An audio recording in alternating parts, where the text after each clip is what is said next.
Hey amazing parent, it's Dr. Lindsay here with this week's psychology-based parenting tips about using gentle yet effective discipline with my 3-2 thank you strategy. This episode is the second in a special two-part series on 3-2 thank you. Check out the playlist on my channel page called How to Handle Unwanted Behavior and Discipline Issues to watch the first part. This technique is one of my absolute favorite and most valuable parenting tips.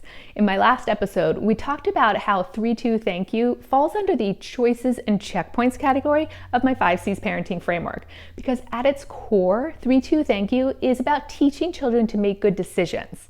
You're teaching them an important life skill while also teaching them to respect your words.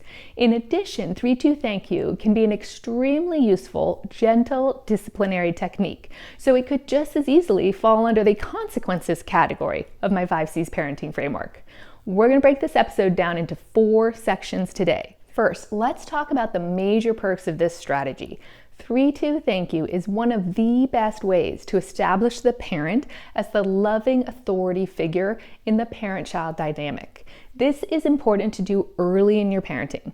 It's cute when your toddler climbs on you, but when your big kid climbs on you and you ask them to stop, you want them to listen. Similarly, when you ask your child to do something, you want them to do it. Training your children to listen, to respect your words early on will pay dividends as they get older. Now, if your child is already 3 or 5 or 7 or even 10 when you watch this, fear not. It's not too late to start using 3-2 thank you. The great thing about starting early with this technique is that usually by 5 or 7 or 10, you'll be using it less and less until you never have to use it because your children know that your words are important and must be respected. The beauty of 3-2 thank you is that it's not confrontative. When done correctly, it involves making a request and, if necessary, providing a brief justification for why that request is reasonable, then giving your child the chance to respond to your request. If they do not, then you provide a choice, such as, you can turn off the TV as I asked, or I can turn it off for you. Then you count down, 3, 2, 1. Once you have trained your child in this technique, you will rarely get to 1. Instead, you will say 3, 2, thank you when they respond immediately after you start counting. Kids quickly learn that if you start counting down, you must mean business and are very serious about that request, and they must respect your words and respond accordingly. It takes a little time to get them trained to that point, but be consistent and always follow through with the consequence, and they'll get the hang of it quickly. Stay tuned to the end of this episode where I'll tell you more about my upcoming Parent Like a Pro course that will cover more techniques like 3-2 thank you to promote better behavior in your child. I'll pop a link in the description below this video. Now, let's talk next about how 3-2 thank you evolves as your child ages. Many of my examples in previous episodes are more relevant to young children, like removing a toy from their hand or gently removing them from a restaurant when they're being loud, etc. That's fine when they're small and light, but what about as they get older? I'm not about to try to carry my 80-pound child. First, remember, if you get an early start teaching your child to respect your words using 3-2 thank you, you will rarely have to count past 3 or 2. For 3 of my 4 kids, it was uncommon for me to have to use a countdown past age 4 or 5. And when I did, it was quite a rare thing for me to go down to 1, meaning they almost always began doing what I had asked when I started counting down. All kids are different, and some can be more, shall we say, resistant to parental boundaries. You may think of them as defiant or stubborn, but we can reframe that into strong-willed and determined, qualities that may prove very useful to them in their future careers or other endeavors, but can be very challenging to the parent-child dynamic. One of my kiddos is like that. These kids can absolutely benefit from 3-2 thank you, and using this technique can help resolve a lot of parent-child standoffs in the early years. What you'll find with these kids, though, is that there may be a continuing need to use 3-2 thank you in the early elementary years when they're growing bigger, and physically resolving the issue may prove to be more challenging. What does 3-2 thank you look like with an older child? The underlying concept is the same. Teach your child to make good choices and respect your words. During the elementary school years, they're old enough for what is called a secondary consequence. So whereas a primary consequence is directly related to the event in question, so for example, removing a toy from their hand and giving it back to the sibling who they took it from, a secondary consequence is applied because of the event in question, but may not be directly related to it. So for example, if I ask my child to clean up a mess that they've made and they refuse, I may reply, "Please clean up that now, or you will lose 10 minutes from your screen time this afternoon." This delayed secondary consequence is a big cognitive leap from "Please give that toy back to your sister, or I will help you do it," and therefore should not be used on younger children.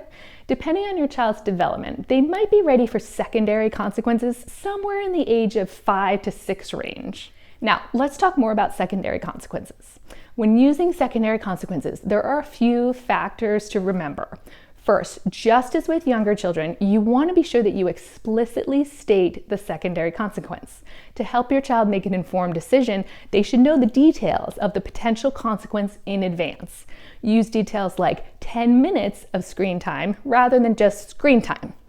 Second, when it comes to secondary consequences, the more proximal, the better.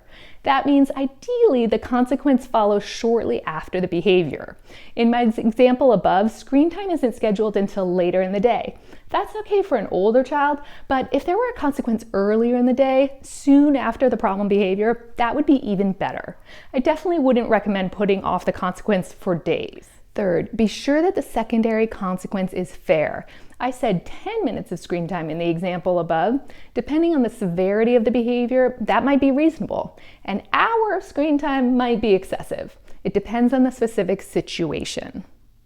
Fourth, make sure that the secondary consequence is motivating. Maybe your kid isn't big on screen time, so they don't really care if they lose it or not. My determined kiddo absolutely loves screen time, so this is always our go-to consequence for him. That way, he's very motivated to listen when I start counting down from 3. And fifth, I recommend using takeaway consequences rather than add-on consequences with the 3-2 thank you technique. So taking away screen time, for example, is easy to enforce. Adding on an unpleasant consequence like doing the dishes or taking out the trash can be harder to enforce because it potentially sets you up for another parent-child standoff. Now, here are some concluding thoughts about consequences. Discussions around consequences don't need to be drawn out or emotional. You should clearly state the potential consequence, count down, and then, if you had to count to 1, reiterate the consequence and state when it will take place. There doesn't need to be a debate, and you don't want to humor any attempts at changing the outcome. You don't need to address any questions like, "But why do I have to put the toys away, or turn off the TV, or clean up the mess?" What's done is done. Just let your child know that they can ask questions in the future before you begin the countdown, when you first make your request and they have an opportunity to respond. Critical to consequences working effectively is following through on them. Be sure that you do the prelude of clearly stating the potential consequence so that you then feel comfortable following through with the consequence if needed. Be prepared for some retorts like, "But you counted too fast," or "But I didn't know you meant that." These strong-willed kids are so determined they can be masters of persuasion and manipulation.